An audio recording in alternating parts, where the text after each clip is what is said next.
There's a reason the deep state doesn't want you celebrating Independence Day or even knowing our true history about Independence Day. Stay tuned and I'll tell you more.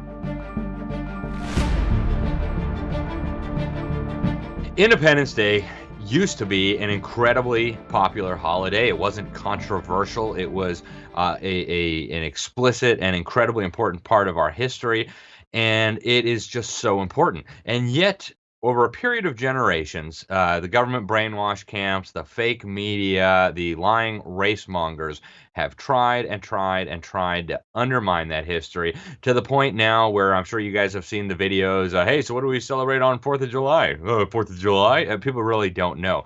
In fact, I asked some family members what we celebrate on 4th of July. They had no idea. I asked them who we declared independence from. They had no idea. And of course, they're victims of government schools, so that's not surprising.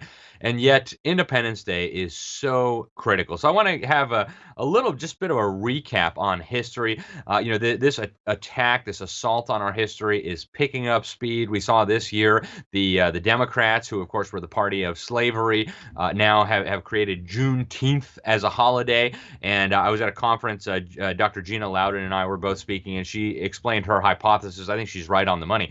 The reason they made Juneteenth a holiday is to try to undermine the 4th of July, our Independence Day, to try to undermine that unity that has always connected us as Americans. There's plenty of days we could have celebrated when Republicans finally succeeded in liberating the slaves, right? We could have chosen the day the Emancipation Proclamation was signed. We could have chosen the day that the 14th Amendment was ratified. There's all kinds of days that could have been chosen to celebrate the end of slavery in America, and it's a thing that's worth celebrating. It's one of the many incredible accomplishments of America and our system of government that was at least unique to our Christian heritage, our Anglo-Saxon civilization, that we should be really, really proud of. Slavery's been a scourge that's been with humanity from the beginning of time. Every culture, every continent. I mean, heck, there's still slave markets in Africa today, right? Slavery was practiced in Africa and across the Middle East for centuries. Even after 150 years after America abolished slavery, due to the Christian foundations of our nation and the Christian preaching of so many Christian leaders, it's a thing that we ought to celebrate. But why Juneteenth, right? So that they can try to divide Americans, right? They're now telling Americans of African heritage that is their Independence Day, and that's separate from the other Independence Day. What a lie from the pit of hell, right? You notice they've also conveniently taken all of the black heroes from the War for Independence completely out of the history textbooks. Let's talk about Crispus Attucks, right? With the first martyr for the cause of American independence was a black man, right? Why don't we teach this in our schools? Why isn't this in the history textbooks? Why doesn't the fake media talk about this? Because they don't want us united as a people. As Jesus explained in the New Testament, a kingdom divided against itself cannot stand. That's what they're trying to do. It's a racial division thing. So let's go back a little bit in history, a recap of our incredible independence and what led up to that. I think at this point it's pretty common knowledge, at least among people who have actually studied history, that the Declaration of Independence would never have come about had it not been for the Great Awakening that took place in the American colonies from about 1740 to 1760. We had this incredible revival in the church. We had the gospel being proclaimed. We had preachers just totally on fire for God. The churches bursting at the seams. We had Jonathan Edwards, George Whitefield, some of the greatest evangelists of all time, preaching the gospel to Americans. And of course, our founding fathers as children were sitting in the pews absorbing all of this, right? Meanwhile, the British king was being tyrannical. He was imposing all these illegitimate taxes. He was flagrantly violating the English Constitution. The British Parliament was even worse, right? And what's so important to understand here, guys, this was not just a tax rebellion. This wasn't just America's founding fathers saying, hey, we don't want to pay a tax, or we don't want to pay a tax if we don't get represented. There's a long history that really has unfortunately been wiped out of the history books that preceded this. Right, as English subjects, the colonists here in America understood that they had certain God-given rights. Right, if you go back to the Magna Carta, for example, in the 1200s, in the 13th century, these were God-given rights that the English authorities had agreed they were going to respect. They didn't have a right to trample on these things, right? And so these were rooted in biblical principles. The Anglo-Saxon law really came from biblical principles. Um, Another thing that's been wiped out of history is Oliver Cromwell, right? I want to show you this picture of Oliver Cromwell. This is a statue of Oliver Cromwell that stands outside of the British Parliament. There's only two statues of men outside of the British Parliament. One of them is Oliver Cromwell. You've probably heard the name before, but if you're like 99.9% of Americans, you know nothing about Oliver Cromwell. Well, look at this picture of Oliver. He's standing there, and you see he's got a sword in one hand and he's got a Bible in the other.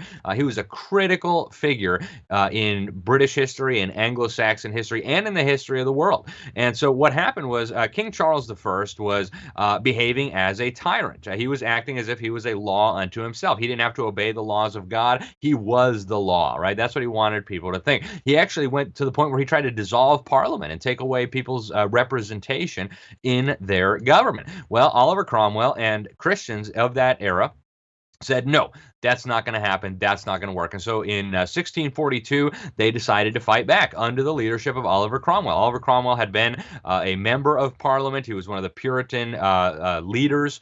And his ragtag band of militants ended up defeating King Charles. They actually put him on trial for treason, folks. How can you put the king on trial for treason? Well, you need to go back and study this history. Of course, he was found guilty. He ended up being beheaded. And, what was reestablished at this point is, look, the king is not the law, right? The government cannot just legislate in whatever area it wants. The king and all government must be subject to God's law, and God's law limits the authority of the sovereign. If you had gotten a decent education, you would have learned about lex rex versus rex lex. These are Latin terms. Rex lex was the philosophy of King Charles and many other dictators of the time who said, hey, the king is the law, right? Rex is king, lex is law, so king law, right? The king is the law. And the Christians of Britain said, no, no, no, no, no, you got this all wrong. The law is king, and even the king is subject to that law. So Oliver Cromwell raised up this army. He gave each of his soldiers, the Christian soldiers, penny Bibles. So each of them had, it wasn't the entire Bible, but it was select scriptures to encourage them, to give them faith and to help them while they were doing this. And they succeeded. Like I said, they literally beheaded King Charles. Now, why would they not teach us about this in school? Why is this hidden from a proper understanding of America? Why doesn't the fake media talk about this? Well, because those rabble-rousing Americans might get ideas like, hey, the U.S. government is not a law unto itself. It must submit to the divine law. And we'll come back to that. Before we do, I want to point out that the founding fathers of America were very, very familiar with Oliver Cromwell and the uprising against the tyranny of King Charles, right? They actually, Sam Adams, he's often called the father of the American Revolution. He set up the Committees of Correspondence in 1772. And the first document that was spread through these committees, of course, this was kind of like an underground communications network, right? You had the big tech and the fake media of the day didn't want people to have communication. They didn't want the patriots, the people who wanted liberty, to be able to communicate with each other. And so they set up these underground communication networks called Committees of Correspondence. Sam Adams did. Again, the father of the American Revolution, if you want to call it that. That's how he's often known. And the very first document that was circulated through these Committees of Correspondence was called The Rights of the Colonists. Very, very important document. So if you actually go read this document, you'll see what Sam Adams, again, the father of our revolution, believed in, right? And here I'm quoting directly. The rights of the colonists as Christians may be best understood by reading what? The English Constitution? No, right? Not even the Magna Carta. The rights of the colonists as Christians may be best understood by reading and carefully studying the Institutes of the Great Lawgiver and Head of the Christian Church, which are to be found clearly written and promulgated in the New Testament. So what was the source of the rights of colonists as Christians? Well, the Bible, right? The New Testament, from the words of Jesus Christ. Okay, these included, and I'm quoting here, first, a right to life. Second, a right to liberty.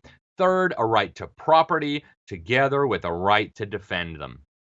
Why is this not taught, right? Why do we not learn where Thomas Jefferson got the idea for the words he included in the Declaration of Independence? Well, mostly because we don't even learn the Declaration of Independence anymore, right? Because again, people might get ideas like, hey, God gave us rights, and those rights are unalienable, and government exists to protect these rights. Okay, so this is the Christian background of where we came from. In 1774, after a lot of this abuse, you had the first meeting of the Continental Congress in September, and the very first thing they did was begin with a prayer to God. The very first resolution was that the proceedings should be open with prayer. Okay, why? Because they viewed God as sovereign in the affairs of men.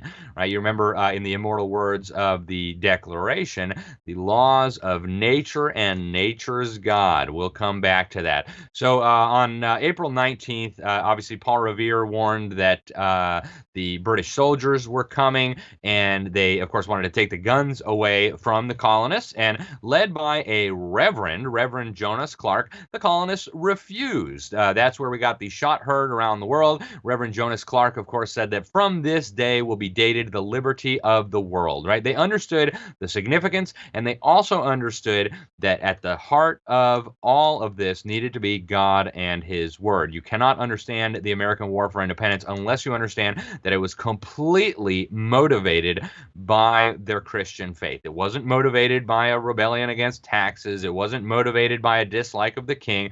It was motivated by their desire to be faithful to their God. If you read the sermons that were preached during the mid-1770s, you'll see that the pastors were on fire for the Bible and for the liberty that God has granted his people. Actually, pastors were leading, in many cases, the troops. We had the Black Robe Regiment that I just talked about just a couple weeks ago in our episode about how pastors really need to be leading the charge against the deep state. And they preached on the duty of Christians to resist evil and to resist lawless tyranny. Okay, they got this out of the Bible. They didn't just make it up. They weren't just being rebels, as some people have tried to convince us.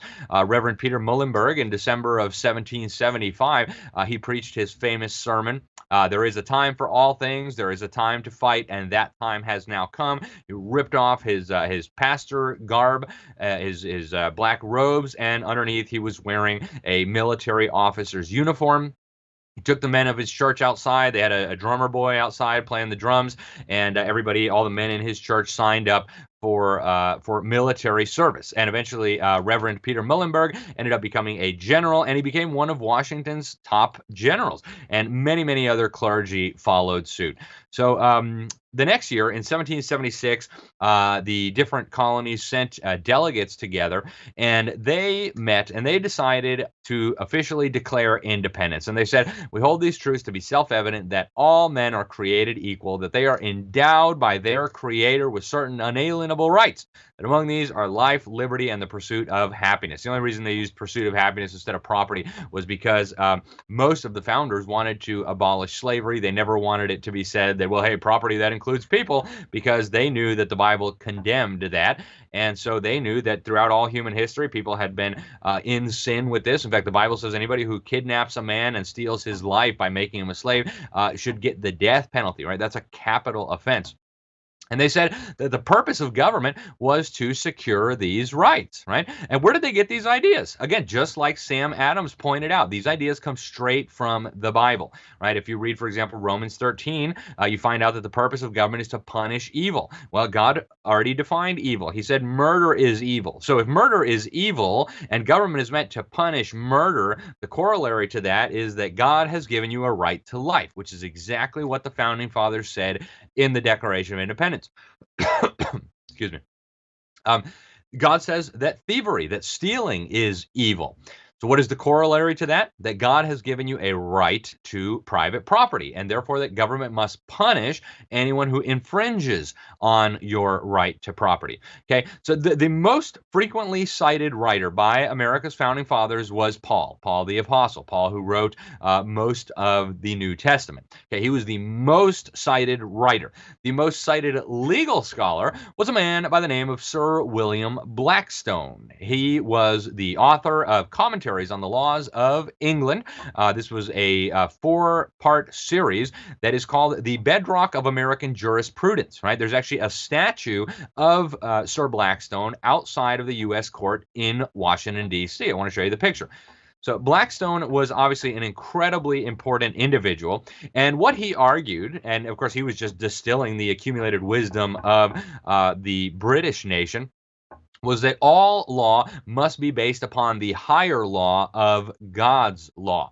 He said God's laws are those superior laws, and that upon these two foundations, the law of nature and the law of revelation, depend all human laws. That is to say, no human laws should be suffered to contradict these. Well, what was he saying? The laws of nature, those are the laws of creation, the laws of physics, right? You can't legislate against gravity, okay? That would be foolish and ridiculous. In the same way, you cannot legislate against the morality that God has ordained. Government exists to punish evil. And so this was understood by our forefathers going clear back to Oliver Cromwell, all the way back to the Magna Carta, right? Oliver Cromwell said, no, the king is not a law unto himself. The king is bound by God's law. If God's law says murder is evil, the king doesn't get to legislate there. If God's law says stealing is evil, the king doesn't get to make laws contradicting that. That's silly. That's ridiculous, right? The king is also subject to God's law, and that is what America's founders believed, and that is what they were fighting for. So William Blackstone went on to say that God's law revealed in the Bible, he said, is binding over all the globe, in all countries, and at all times. No human laws are of any validity if contrary to this, and such of them as are valid derive all their force and all their authority, mediately or immediately, from this original. The doctrine thus delivered we call the revealed or divine law, and they are to be found only in the Holy Scriptures, guys. That is the truth that they don't want you to know. And so what was the fruit of this? Well, one of the fruits of this was the ending of slavery. Again, I mentioned it's a scourge that has been with humanity from the beginning of time. And yet Abraham Lincoln, and I got plenty of quibbles with Mr. Abraham Lincoln, don't get me wrong, but this is what he said in a famous debate against Douglas. He says, there's no reason in the world why the Negro is not entitled to all the natural rights enumerated in the Declaration of Independence, the right to life, the right to liberty, the right to pursue happiness. Okay, that is why slavery ended, not just in America, not just in Britain, but eventually all over the world, because of the biblical principles upon which America was founded. So we should be celebrating together as Americans our Independence Day. We should ignore these efforts to divide us. We should ignore efforts by race baiters and Marxists and hate mongers to try to divide us and suggest that Americans of African heritage have a different Independence Day than Americans of European heritage. That's foolish. We are one nation under God, as our people have understood for centuries. If we hope our liberties and our nation will survive, the greatest nation in history, with the possible exception of ancient Israel, which, by the way, was also ruled by God's laws until they got corrupt, and then all the rest of the bad things happened to them, then we need to get back to this understanding. It's critical, guys, that we understand this. And I know it's a little bit strange to have a history lesson in talking about the deep state, but you know what? Sun Tzu had some very, very important insight in his book, The Art of War, thousands of years ago. He said that if you know yourself and you know your enemy, you need not fear the result of 100 battles. If you don't know yourself and you don't know your enemy, you're going to lose every single one, right? So part of defeating the deep state is not just knowing the deep state, and that's what we do most episodes on this show. But in honor of Independence Day, which just passed yesterday, if you're watching this when it's released, then we need to also know ourselves. And we can't know ourselves if we don't know our history, if we don't know our founding documents, if we don't know the principles that those documents were based on, if we don't know what was in the minds of the people who bequeathed this incredible liberty to us. And if you want to contrast it with the unbiblical worldview, look at what happened in France with their little revolution. Okay, this was very shortly after America's war for independence, the French Revolution from 1789 to 1799. It was an atrocity piled on top of an atrocity piled on top of another atrocity. They thought they could have liberty and equality without God. And we saw how that worked, right? Tens of thousands of people beheaded, ruthless persecution of Christians. They put a prostitute naked in Notre Dame Cathedral and told people to worship her as the goddess of reason. They hated Christianity so much they got rid of the 7-day week because God created the world in 7 days and instituted a 10-day week. And what happened? France went into a tailspin. This great nation that had existed for centuries, even more, this great nation that had stopped the Islamic conquest of Europe hundreds of years earlier, almost 1,000 years earlier, under Charles Martel, suddenly was reduced to an absolute basket case, a blood-soaked abomination. And they still have not recovered to this day as a result of the horror that was the French Revolution. So I want to close just with some final words from the Declaration of Independence. The Founding Fathers explained very clearly who they were relying on for victory. They weren't relying on their own power. They knew that they were mostly, ragtag farmers with muskets going up against the most powerful military in the world. So what did they do? They said, with a firm reliance on the protection of divine providence. Divine providence is, of course, God's hand in history. So they were relying on God's protection during this time. They said, we mutually pledge to each other our lives, our fortunes, and our sacred honor. So begging God for his protection, relying firmly on the principles that he had established, they said, we're going to give up, if necessary, our lives, our fortunes, and our sacred honor. And some of them did, right? They were committing treason against the most powerful government in the world by standing on the truth. And I hope you are inspired by the brave stand that they took. It's because of the brave stand that they took that America has become this wonderful land of opportunity that people from all over the world have been trying to get to for centuries. Guys, don't let this get frittered away. Don't let the deep state destroy our nation and wipe away our history. And that begins by getting familiar with the true history of our nation. We will not be able to hold the deep state back unless we have a good understanding of that. Thank you guys for watching. I'm Alex Newman. You're watching Behind the Deep State. I hope you'll tune in again next week. Until then, God bless you all. They say every time someone subscribes to the New American Magazine, a member of the deep state loses his mind. Well, now's your chance to help a lot of deep state members lose their mind. Head over to thenewamerican.com, subscribe to the magazine, subscribe to our daily, weekly, or monthly headlines, and let's beat the deep state into the ground. I'm Alex Newman. Thanks for watching.